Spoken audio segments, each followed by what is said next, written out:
Hola, curiosas y curiosos de la historia. Tristemente, todos sabemos que el 6 de agosto de 1945, el bombardero B-29 Enola Gay, pilotado por el coronel Paul Tibbets y con 11 tripulantes a bordo, soltó sobre la ciudad de Hiroshima la primera bomba nuclear utilizada en combate real y bautizada, no sin cierto humor negro, como Little Boy. Y 3 días más tarde sería otro bombardero B-29, el Bockstar, pilotado por Charles Sweeney y llevando a 13 tripulantes más, el que soltaría a Fat Man sobre Nagasaki. Pero lo que quizá no sea tan conocido de la historia es que ambos B-29, el Enola Gay y el Bockscar, fueron escoltados por un segundo bombardero, un bombardero llamado The Great Artist, con misiones científicas a su cargo.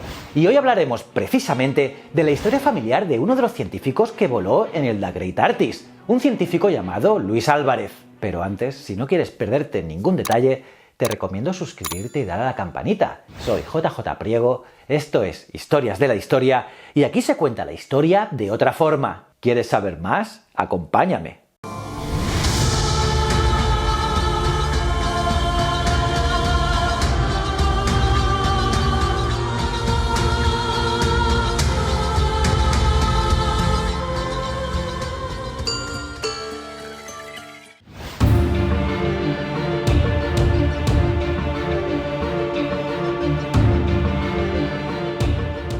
El bombardero estadounidense The Great Artist fue asignado en la misión de Hiroshima para acompañar el Enola Gay como avión de observación y medición de la desastre nuclear, de la explosión, y además iba a ser el encargado del bombardeo de Nagasaki. Pero las predicciones meteorológicas obligaron a adelantar la misión 2 días, y todavía no se habían retirado los instrumentos de medición de la anterior misión.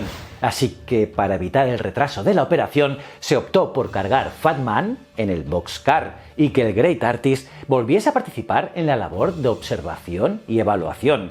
Además de la correspondiente tripulación, el B-29 llevó a bordo un periodista del New York Times, así como también a militares y científicos de una sección del Proyecto Manhattan, llamada Proyecto Alberta. Su labor era medir y evaluar los estragos producidos por las explosiones nucleares. Y como ya os avanzaba en el principio, uno de los científicos que participó como observador en la misión de Hiroshima fue el físico Luis Álvarez, quien años más tarde, en 1968, sería premiado con el Nobel de Física por sus investigaciones acerca de las partículas fundamentales del universo.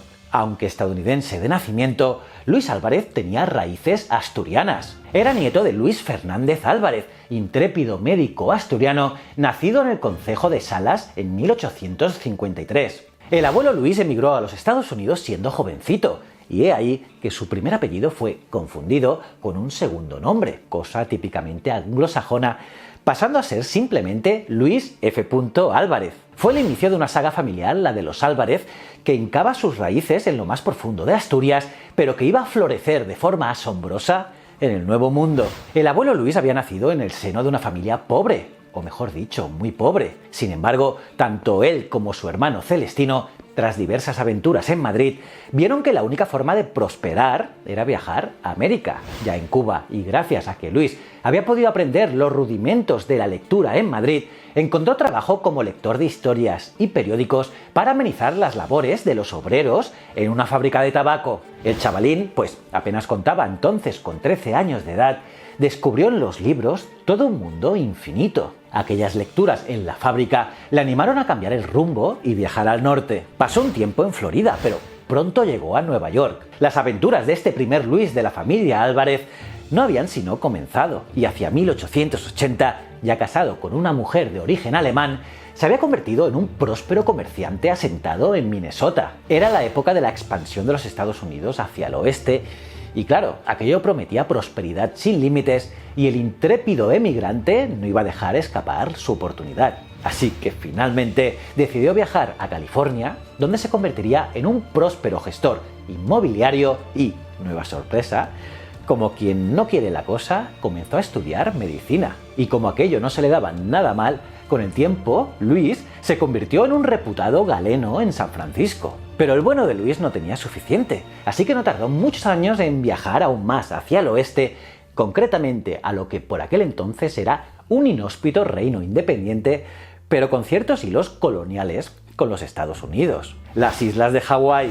En ese archipiélago tropical y volcánico, Luis formó una gran familia y prosperó como nunca antes, siendo médico de la realeza local, así como también empresario inmobiliario. Casi a punto de finalizar el siglo XIX, Luis F. Álvarez decidió embarcarse en una investigación extraordinaria para intentar atajar el problema de las leproserías en las islas, la lepra, lo que acabaría siendo su trabajo vital, porque gracias a las investigaciones llevadas a cabo tanto en Hawái como en laboratorios de los Estados Unidos, Luis creó un método de diagnóstico de la lepra, técnica que demostró su valía durante décadas y que salvó incontables vidas, y se dedicó en cuerpo y alma a desarrollar todo tipo de procedimientos terapéuticos y a tratar personalmente a innumerables leprosos.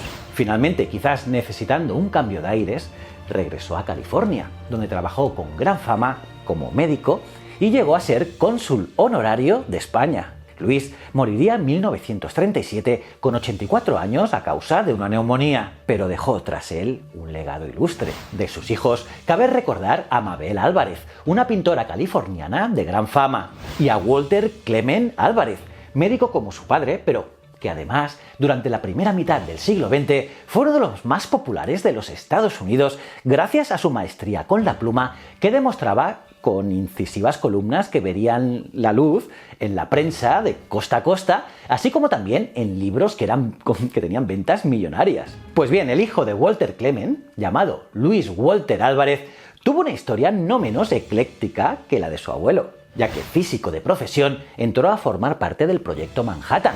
Sí, aquel que se encargó de la realización de las primeras armas nucleares, con científicos tan renombrados como Robert Oppenheimer o Richard Feynman, Niels Bohr o Albert Einstein, entre muchos otros. Y fue también él el que vio con sus propios ojos lo que sucedió en Hiroshima a bordo del The Great Artist. Y también fue él quien ideó un método para observar, mediante el uso de rayos X, el interior de las pirámides de Egipto para buscar nuevas cámaras ocultas. Y como guinda del pastel, fue también él, junto a su hijo Walter, que era geólogo, quien nos descubrió la llamada anomalía del iridio, un elemento que se encuentra mayoritariamente en los meteoritos, en estratos geológicos entre el Cretácico y el Terciario alrededor del mundo. Y eso les llevó en 1981 a dar con la teoría, hoy en día la más aceptada, de que la causa de la extinción de los dinosaurios fue el impacto de un gran meteorito en la zona del Golfo de México, dejando allí el impactante cráter de Chicxulub,